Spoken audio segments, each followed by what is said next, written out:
आज unit 3 micro economics की, इसका नाम क्या है, determination of income and employment. अब इसकी अगर हम बात करें कि इस वाले चैप्टर की बोर्ड एग्जाम्स में वेटेज क्या है, तो डिफरेंट डिफरेंट ईयर्स में इसके जो वेटेज है वो डिफरेंट देखने को मिली। एक साल में हमने ये देखा कि ये वाला चैप्टर 6 मार्क्स का आया, और अगर थोड़ा सा और पीछे के क्वेश्चन पेपर्स की तरफ जब हम गए तो ये चैप्टर हमें 8 नंबर तक भी देखने को मिला। तो लगभग आप कह सकते हो कि 6 से 8 नंबर तक की वेटेज इस चैप्टर की भी हो सकती है। और ऐसा नहीं सिर्फ 8 नंबर, क्या पता उससे थोड़ी सी और ज्यादा भी हो जाए, क्योंकि नेशनल इनकम और determination of income and employment ये दोनों चैप्टर इस बुक के इंपॉर्टेंट चैप्टर हैं, और ज्यादा क्वेश्चंस आने के चांसेस भी इन्हीं 2 यूनिट्स में से है। ये 2 यूनिट आपकी बहुत इंपॉर्टेंट है और हाई वेटेज रखती है। तो ऐसा जरूरी नहीं है कि सिर्फ 8 नंबर तक ही आपको ये यूनिट्स देखने को मिले, हो सकता है कल को 10 नंबर में भी ये यूनिट आपको देखने को मिल सकती है। ठीक है, तो अब इसका सबसे पहला क्वेश्चन अब देखते हैं। सबसे पहला क्वेश्चन जो लास्ट ईयर आया था वो था, if the planned saving exceeds the planned investment in an economy, explain it's likely impact on income, output and employment. देखो यहाँ पर जो आपका क्वेश्चन है ये एक इंपॉर्टेंट क्वेश्चन है, यानी कि इस यूनिट का one of the important question. जब हम पढ़ाते हैं तब भी हम बच्चों को ये बताते हैं कि ये एक इंपॉर्टेंट क्वेश्चन है। कौन सा क्वेश्चन है ये, जहां पर आपको ये बताना होता है कि अगर कभी सेविंग इन्वेस्टमेंट से ज्यादा है तो क्या होगा, या सेविंग इन्वेस्टमेंट से कम है तो क्या होगा। क्यों? क्योंकि इक्विलिब्रियम लेवल ऑफ इनकम होता है हमारा, एक इक्विलिब्रियम लेवल ऑफ इनकम होता है हमारा, वो कब होता है, जब सेविंग इन्वेस्टमेंट के बराबर हो। बट अगर सिचुएशन ये नहीं है, दोनों के अंदर इक्वालिटी नहीं है, कभी सेविंग ज्यादा हो गई तो कभी इन्वेस्टमेंट ज्यादा हो गई, तो इन दैट केस हम क्या करेंगे। तो क्वेश्चन आपसे कौन से वाला पूछा गया, if plant saving exceeds the plant investment, सिर्फ ये वाला पोर्शन आपसे पूछा गया है, तो आपको सिर्फ इसका इफेक्ट बताना है। अब ऐसा ही सिमिलर क्वेश्चन अभी आपको आगे भी देखने को मिलेगा। देखो ये क्वेश्चन नंबर 5 मैंने लिखा है, ये रिपीटेड क्वेश्चन है। फिर से उसी तरीके का क्वेश्चन आया, discuss the working of adjustment mechanism in the following. फिर से वही बात घूम फिर कर आई है, यहाँ पर आपको एडजस्टमेंट बतानी है। पहले मैं बी पार्ट पढ़ रही हूँ। If exact investment is less than exact saving, और एग्जैक्ट का मतलब क्या होता है, प्लान्ड। तो क्या यही वाला क्वेश्चन नहीं है, यानी कि अगर आप इस टॉपिक को प्रिपेयर करोगे तो दोनों ही पढ़ोगे ना, ग्रेटर देन वाला केस भी पढ़ोगे और लेस देन वाला केस भी पढ़ोगे। तो देखो एक क्वेश्चन आपको रिपीट दिख रहा है, और इसी के साथ में ए पार्ट है, if aggregate demand is greater then aggregate supply. तो आप इसमें से किसी भी एक कंसेप्ट को पढ़ लो, चाहे आप एडीएएस वाला कंसेप्ट पढ़ लो, चाहे आप एस और आई वाला कंसेप्ट पढ़ लो, एक्सप्लेनेशन दोनों में सेम रहेगी, एक ही बात है। ठीक है, तो अब हम पढ़ते हैं कि इसका इम्पैक्ट है क्या। सबसे पहले हम इम्पैक्ट पढ़ लेते हैं एडीएएस वाला, यानी कि हम पढ़ने जा रहे हैं एडीएएस अप्रोच। देखो इक्विलिब्रियम लेवल ऑफ इनकम जो है, यानी कि जो हमारा इक्विलिब्रियम लेवल है इकोनॉमी का, वो 2 अप्रोचेस से पढ़ना है हमें यहाँ पे। एक है हमारे पास एडीएएस अप्रोच और एक है हमारे पास एस एंड आई अप्रोच। तो मैं आपको एडी और एएस अप्रोच समझा देती हूँ, एस और आई बिल्कुल सेम है। ठीक है, तो देखो जरा, सबसे पहले एग्रीगेट डिमांड अगर एग्रीगेट सप्लाई से ज्यादा है, इसका मतलब इकोनॉमी के अंदर डिमांड ज्यादा है पर उसको सेटिस्फाई करने के लिए जो सप्लाई आ रही है वो कम है। तो ऐसे में क्या होगा, इससे क्या इम्पैक्ट पड़ेगा, अगर आपकी डिमांड आपके सप्लाई से ज्यादा है तो इसका सीधा इम्पैक्ट है कि लोग बहुत पैसा खर्च कर रहे हैं, यानी कि इकोनॉमी में एक्सपेंडिचर हाई है। अब इस डिमांड को आप पूरा नहीं कर पा रहे हो, तो इसका मतलब क्या है, जो इन्वेंट्री होगी आपकी उसकी शॉर्टेज है हमारी इकोनॉमी में, जो भी आता है वो बिक जाता है, जो भी आता है वो बिक जाता है। अब आपको डिमांड अगर पूरी करनी है तो उसके लिए आपको क्या करना पड़ेगा, आपको यहाँ पर प्रोडक्टिविटी को इंक्रीज करना पड़ेगा, यानी कि प्रोडक्शन को आपको इंक्रीज करना होगा। अब अगर आपको प्रोडक्शन इंक्रीज करना है, आउटपुट इंक्रीज करना है, तो उसके लिए आपको लोगों को अपने यहाँ पर रखना पड़ेगा, और जब आप अपने यहाँ पर लोगों को रखोगे तो एम्प्लॉयमेंट का लेवल बढ़ जाएगा, एम्प्लॉयमेंट बढ़ेगा, आउटपुट बढ़ेगा, तो सीधे सीधे इनकम भी बढ़ेगी। भाई लोगों को जब काम मिलेगा, सामान बिकेगा तो पैसा भी आएगा ना, तो ओवरऑल इनकम भी बढ़ेगी, और धीरे धीरे एक ऐसी सिचुएशन आएगी जहां पर एग्रीगेट डिमांड किसके बराबर हो जाएगा, एग्रीगेट सप्लाई के।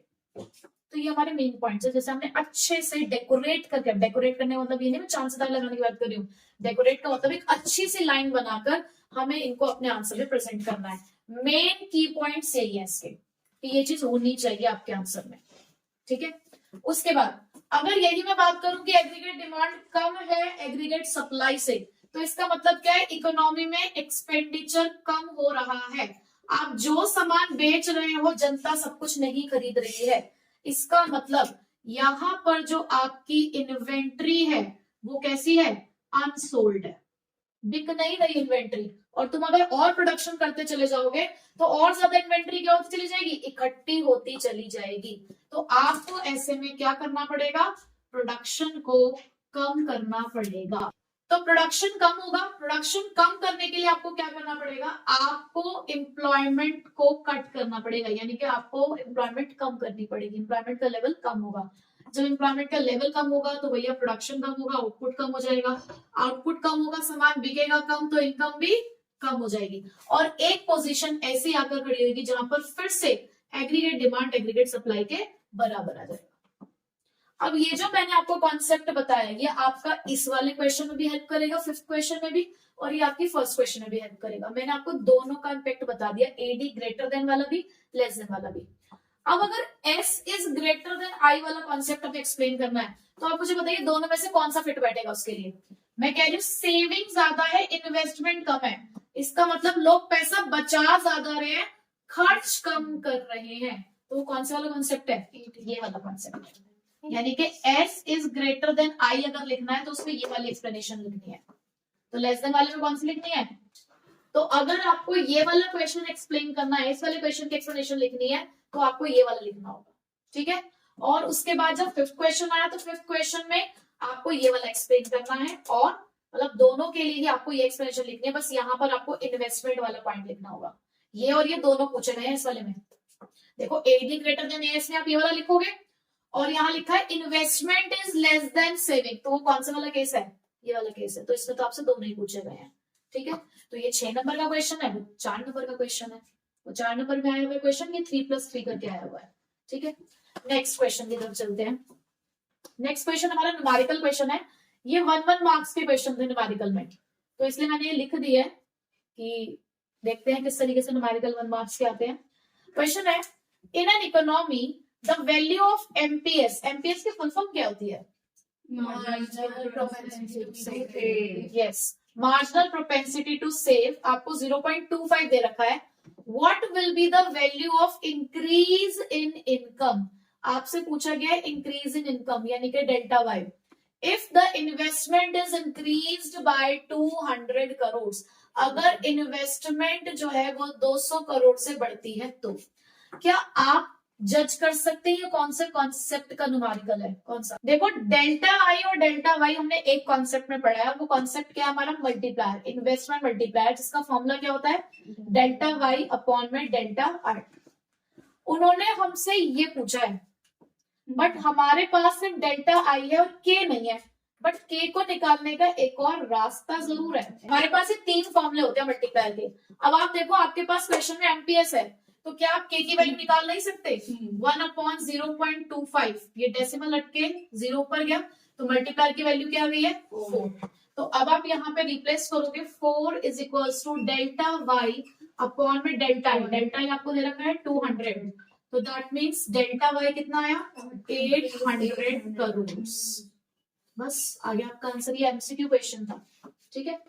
द इन्वेस्टमेंट मल्टीप्लायर इज 4, अब यहां पर आपको मल्टीप्लायर की वैल्यू 4 गिवन है, and autonomous consumption is 30 crore. Autonomous consumption यानी कि सी बार आपको दे रखा है 30 करोड़।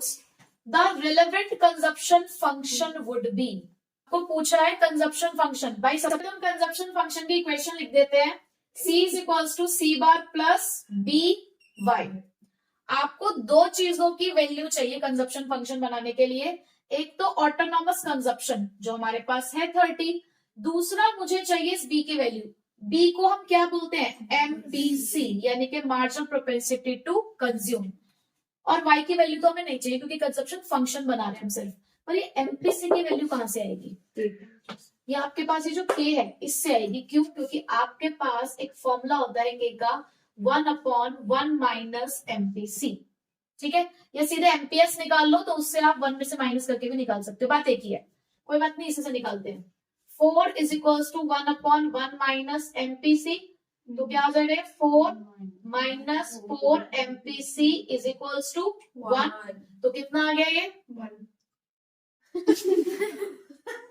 4 is equal to ये 1 इधर जाएगा, तो 3 इज इक्वल्स टू 4 एमपीसी, तो एमपीसी की वैल्यू कितनी आ गई 3/4, 3/4 का मतलब क्या है 0.75। If increase in national income is equal to increase in saving, उन्होंने कहा कि अगर जितने से आपकी नेशनल इनकम बढ़ती है उतने से ही अगर आपकी सेविंग बढ़ती है, यानी कि ये दोनों इक्वल है, then value of MPC would be, MPC की वैल्यू क्या होगी। देखो एमपीसी का एक्स और वाई से तो कोई लेना देना नहीं है, बट एक हमारे पास एमपीएस होता है जिसका फॉर्मूला होता है S/Y। वो कह रहे हैं दोनों बराबर है, अगर भाई ये दोनों बराबर है तो आपस में एक दूसरे से कट जाएंगे और एमपीएस की वैल्यू क्या आ जाएगी 1। अब हमें पता है कि एमपीसी प्लस एमपीएस 1 के बराबर होता है। अगर ये एमपीएस ही 1 हो गया तो एमपीसी क्या होगा 0। और देखो सीधी सी बात है, आपकी बढ़ती हुई इनकम को या तो आप सेव करोगे या कंज्यूम करोगे। आपने अपनी बढ़ती हुई सारी इनकम सेव कर ली तो इसका मतलब आपने अपना कंजप्शन इंक्रीज नहीं किया ना, आपने अपना कंजप्शन इंक्रीज किया ही नहीं, क्योंकि जितनी आपने एक्स्ट्रा इनकम कमाई आपने सारी की सारी सेव कर ली, तो आप अपना कंजप्शन बढ़ा ही नहीं पाए। तो जब कंजप्शन ही नहीं बढ़ा तो एमपीसी 0 ही आएगा। ठीक है, तो इसलिए इसका आंसर सीधे सीधे क्या है 0। ये भी आपका 1 नंबर का क्वेश्चन था। ठीक है, 5th क्वेश्चन हम ऑलरेडी डिस्कस कर चुके हैं। अब 6th क्वेश्चन पे आते हैं, which is again a numerical. तो आपको कुछ ना कुछ समझ आ रहा है कि पैटर्न क्या है, कि न्यूमेरिकल इंपॉर्टेंट और मल्टीप्लायर के न्यूमेरिकल ज्यादा इंपॉर्टेंट है। ठीक है, क्योंकि उसके क्वेश्चंस आ रहे हैं हमारे पास। जो थ्योरी है, थ्योरी पढ़नी है हमें एडीएएस एस और आई अब तक तो, और दूसरा हमें क्या पढ़ना है मल्टीप्लायर के न्यूमेरिकल्स, ये हमने जज कर लिया। अब इस वाले न्यूमेरिकल की तरफ चलें तो हमें प्लान्ड इन्वेस्टमेंट दे रखी है 100 करोड़ और आपको कंजप्शन फंक्शन दे रखा है। आपको एक तो इक्विलिब्रियम लेवल ऑफ इनकम निकालनी है, यानी कि वाई की वैल्यू निकालनी है, आपको सेविंग निकालनी है at equilibrium level of income, और तीसरा आपको मल्टीप्लायर निकालना है। ठीक है, तो बहुत आसान है हमारे लिए ये क्वेश्चन। देखो आपको प्लान्ड इन्वेस्टमेंट दे रखी है, प्लान्ड इन्वेस्टमेंट इक्विलिब्रियम लेवल में किसके बराबर होती है सेविंग के बराबर होती है। आपको सबसे पहले वाई की वैल्यू निकालनी है। देखो वाई की वैल्यू अगर निकालनी तो कहीं ना कहीं यहां से निकालनी है। जो आपका वाई होता है वो किसके बराबर होता है सी प्लस आई के, सी प्लस एस होता है वैसे, लेकिन इक्विलिब्रियम लेवल पे आप इसे सी प्लस आई भी लिख सकते हो। ठीक है, अब मैं यहां पर क्या कर रही हूँ सब्स्टिट्यूट कर रही हूँ वैल्यू ऑफ सी और आई, क्योंकि हमारे पास ये दोनों गिवन है। अब हमारे पास जब ये गिवन है तो देखो जरा y इज इक्वल्स टू सी की वैल्यू क्या है 50 प्लस 0.5y, और i की वैल्यू आपको क्या गिवन है क्वेश्चन में 100। अब y वाली टर्म इधर लेकर आओ, y माइनस 0.5y, और इधर कितना हो जाएगा ये 150, ये हुआ फिर 0.5y इज इक्वल्स टू 150, तो y की वैल्यू क्या आ गई 150 अपॉन में 0.5, ये आपने 0 ऊपर लेके गए तो ये आया आपका कितना 300। y की वैल्यू कितनी आ चुकी है 300। मैंने आपसे कहा कि इक्विलिब्रियम लेवल ऑफ इनकम पे AD is equals to AS होता है। ठीक, और एडी की इक्वेशन होती है सी प्लस आई, जबकि एएस की इक्वेशन होती है सी प्लस एस। बट क्योंकि मेरे पास एस फिलहाल नहीं है, वो तो उन्होंने मुझे फाइंड आउट करने के लिए ही कहा है बी ऑप्शन में, तो मैं इस वाली इक्वेशन का भी तो इस्तेमाल कर सकती हूँ। तो मैंने यहां पर सी प्लस आई को यूज किया, ये वाली इक्वेशन लिखी। अब y को तो लिखा मैंने एज इट इज, c की वैल्यू मेरे को क्वेश्चन में गिवन थी ये पूरी, ये मैंने यहां रिप्लेस करी c, और i आपको क्वेश्चन में 100 गिवन था। नेक्स्ट सेविंग निकालनी है हमें। अब सेविंग के लिए, अब क्योंकि इक्विलिब्रियम लेवल ऑफ इनकम पे वो सेविंग कह रहे हैं, तो भैया इक्विलिब्रियम लेवल ऑफ इनकम पे सेविंग इन्वेस्टमेंट के बराबर होती है, और जब इन्वेस्टमेंट 100 है तो सेविंग कितनी होगी वो भी 100 ही होगी, उसे कैलकुलेट करने की जरूरत ही नहीं है, क्योंकि इक्विलिब्रियम लेवल ऑफ इनकम पे सेविंग और इन्वेस्टमेंट बराबर होते हैं। जब इन्वेस्टमेंट 100 है तो सेविंग भी कितनी होगी 100 ही होगी। तो आपसे मल्टीप्लायर पूछा है। अब के की वैल्यू निकालने के लिए आपके पास 3 रास्ते हैं, या तो आप इस वाले फॉर्मूले से निकालो, या आप इस वाले फॉर्मूले से निकालो या फिर आप इस फॉर्मूले से निकालो, कौन से निकाल सकते हो? देखो हमारे पास एमपीसी है, ये रहा 0.5, ठीक है, तो 1/1 माइनस 0.5 यानी कि k इज इक्वल्स टू 1/0.5, तो k की वैल्यू आ गई 2, तो हमारे पास यहाँ पे मल्टीप्लायर आ चुका है विच इज 2। तो इस तरीके से आपको ऐसे वाले न्यूमेरिकल की प्रैक्टिस करनी है, यानी कि ज्यादातर मल्टीप्लायर, एमपीसी, एमपीएस, इस पे फोकस हमारा ज्यादा है, ठीक है। थोड़ा सा डिफरेंट पैटर्न ऑफ क्वेश्चंस हमें देखने को मिले अलग प्रीवियस ईयर क्वेश्चन पेपर में। तो क्वेश्चन है आपका पहला, in the given figure what does the gap KT represent, state any two fiscal measures to correct the situation. सबसे पहले तो आप इस फिगर को देखो, आपको इसे देख के कोई कॉन्सेप्ट याद आ रहा है? अगर आप इस यूनिट को प्रिपेयर कर चुके हो, और देखो एक बात मैं बिल्कुल कहूंगी आपको कि किसी भी चैप्टर के जब आप प्रीवियस ईयर क्वेश्चंस को पढ़ रहे हो तो एक बार चैप्टर जरूर पढ़ के आना, क्योंकि आपको क्वेश्चन भी तो तभी समझ में आएगा ना जब आपने थोड़ा सा चैप्टर का आइडिया ले रखा होगा। आपने याद ना कर रखा बट एटलीस्ट आपकी समझ में कॉन्सेप्ट पता हो आपको, तो वो जरूरी है। तो आपने एक बार चैप्टर जरूर पढ़ना है, ठीक है। तो देखो जरा यहाँ पर ये जो हमें डायग्राम दिख रहा है, जो फिगर दिख रही है हमें, ये फिगर है हमारी इन्फ्लेशनरी गैप की। एक कॉन्सेप्ट है हमारे पास एक्सेस डिमांड का, ये उसका क्वेश्चन है, ठीक है, कि प्रॉब्लम ऑफ एक्सेस डिमांड क्या होती है, उसको किस तरीके से करेक्ट किया जाता है, इन्फ्लेशनरी गैप क्या होता है, उसको कैसे करेक्ट किया जाता है, ये उस पैटर्न का क्वेश्चन है, उस कॉन्सेप्ट का क्वेश्चन है। तो अब उन्होंने पहला क्वेश्चन देखो आपसे ये पूछा, in the given figure what does the gap KT represent.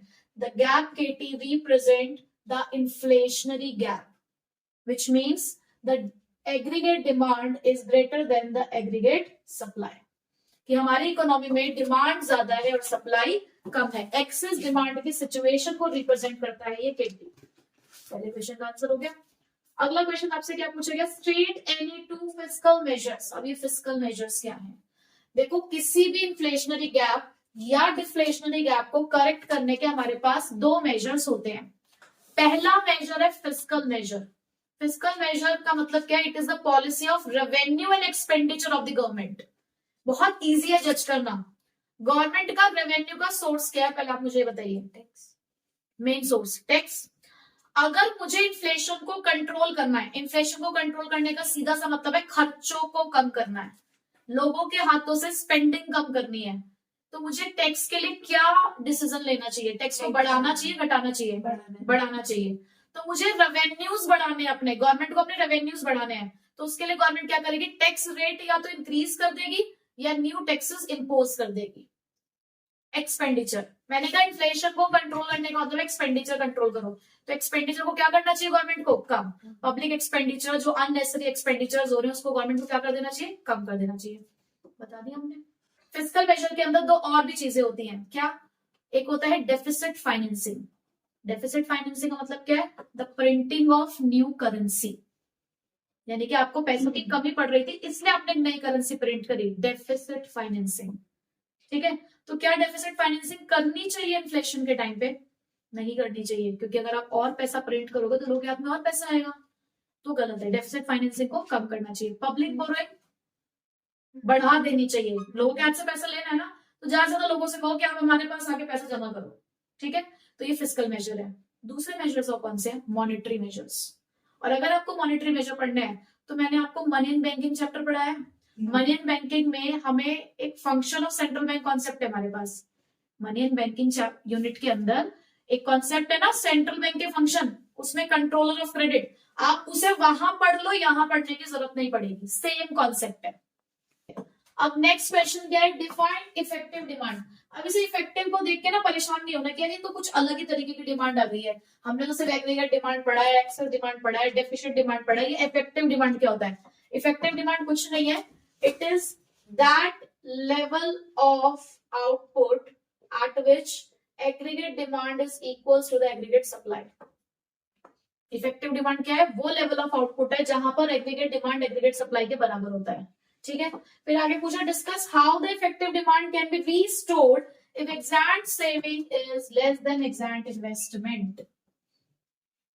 फिर से आगे वही क्वेश्चन अभी अभी हमने डिस्कस किया, अगेन थर्ड टाइम आप ये क्वेश्चन देख लो। It means this concept is very important. Next आगे चलते हैं, न्यूमेरिकल क्वेश्चन आया हमारे पास एक और क्वेश्चन है, given the following information state whether the economy is in equilibrium. आपको ये जज करना है कि क्या हमारी इकोनॉमी इक्विलिब्रियम में है या नहीं। आपके पास इंफॉर्मेशन में अब आप देख रहे होगे सी बार और आई बार। सी बार तो आप जान रहे हो ऑटोनॉमस कंजप्शन, ये आई बार क्या है, ऑटोनॉमस इन्वेस्टमेंट। जैसे कंजप्शन दो तरीके के होते हैं, ऑटोनॉमस और इंड्यूस्ड, ऐसे इन्वेस्टमेंट भी तो दो तरीके की होती है, ऑटोनॉमस और इंड्यूस्ड। तो ये ऑटोनॉमस है। 700 करोड़ की आपको दे रखा है इन दोनों का टोटल। आप देखो जरा एडी किसके बराबर होता है, देखो एडी सी प्लस आई के बराबर होता है, कहीं ना कहीं आपको ये वही दे रखा है। ठीक, उसके आगे लिखा है एमपीसी 0.8 है, वाई आपका 4000 करोड़ है। आप पहले ये सोचो कि किसी भी इकोनॉमी को इक्विलिब्रियम में लाने का मतलब क्या है, क्या हमें प्रूफ कर देना होगा जिससे हम ये कह देंगे कि हमारी इकोनॉमी इक्विलिब्रियम में है। तो अब यहाँ पर अगर हमें किसी भी इकोनॉमी को इक्विलिब्रियम में प्रूफ करना है तो देखो कंडीशन तो पहली ही है, AD is equal to AS होना चाहिए। तो वैसे कोई भी अगर एक सिचुएशन को हम प्रूफ कर दें तो हम ये कह देंगे कि हमारी इकोनॉमी इक्विलिब्रियम में है।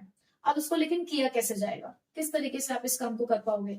आपको इनकम तो दे रखी है 4000 करोड़ की, यानी कि AS गिवन है। अगर हम AD भी 4000 निकाल दें तो दोनों अगर इक्वल आ गए तो हमारा काम बन जाएगा। ठीक है, तो चलो देखते हैं।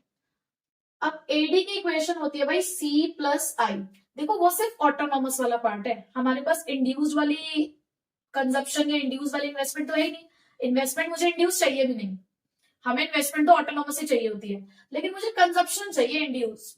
अब कंजप्शन इंड्यूस वाली कैसे आएगी, आपके पास ये 0.8 है चीज, ये कहीं ना कहीं आपकी मदद करेगी। कैसे,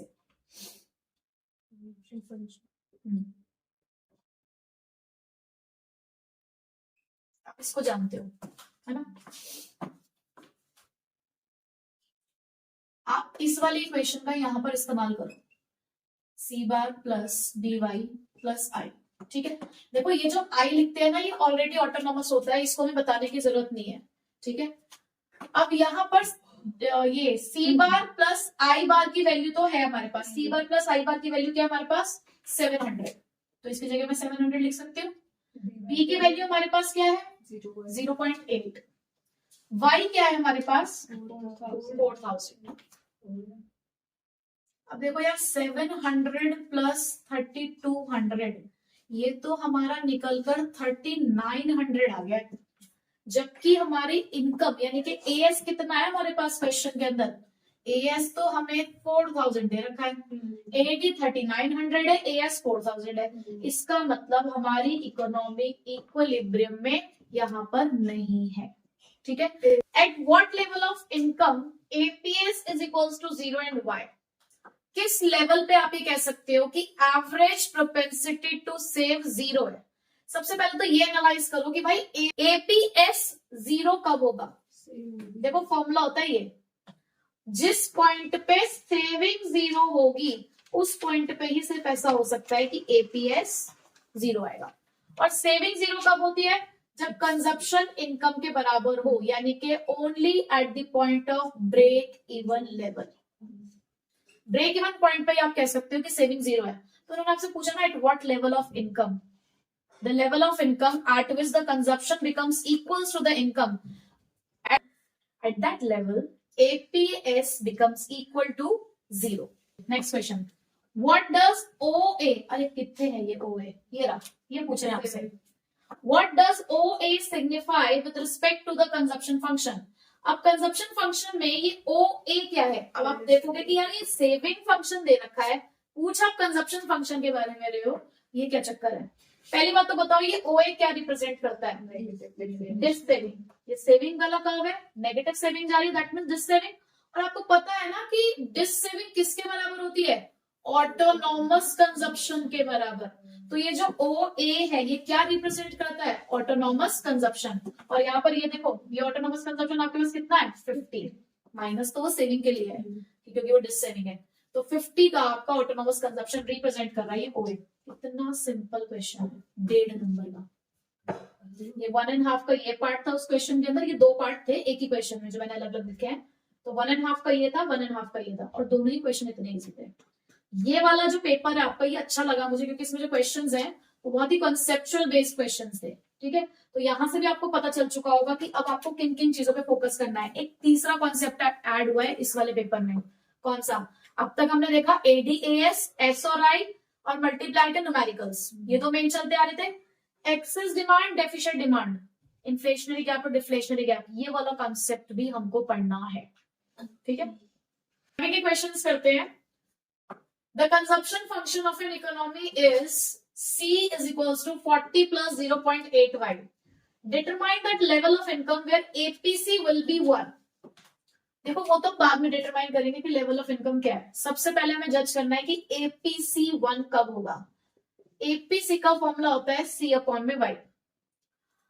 अगर हम कह रहे हैं कि APC 1 है तो इसका मतलब C और Y बराबर होंगे, तभी ये हो सकता है कि 1 आंसर आएगा, क्योंकि तभी ये आपस में कट जाएंगे। ठीक है, C और Y जब इक्वल होते हैं, जिसे हम ब्रेक इवन पॉइंट कहते हैं, तभी ऐसा हो सकता है कि APC की वैल्यू किसके बराबर आ जाए, 1 के बराबर आ जाए। ठीक है, तो अब आप देखो कि उन्होंने आपसे क्या पूछा है कि वो लेवल ऑफ इनकम बताओ जहां पर APC 1 के बराबर है।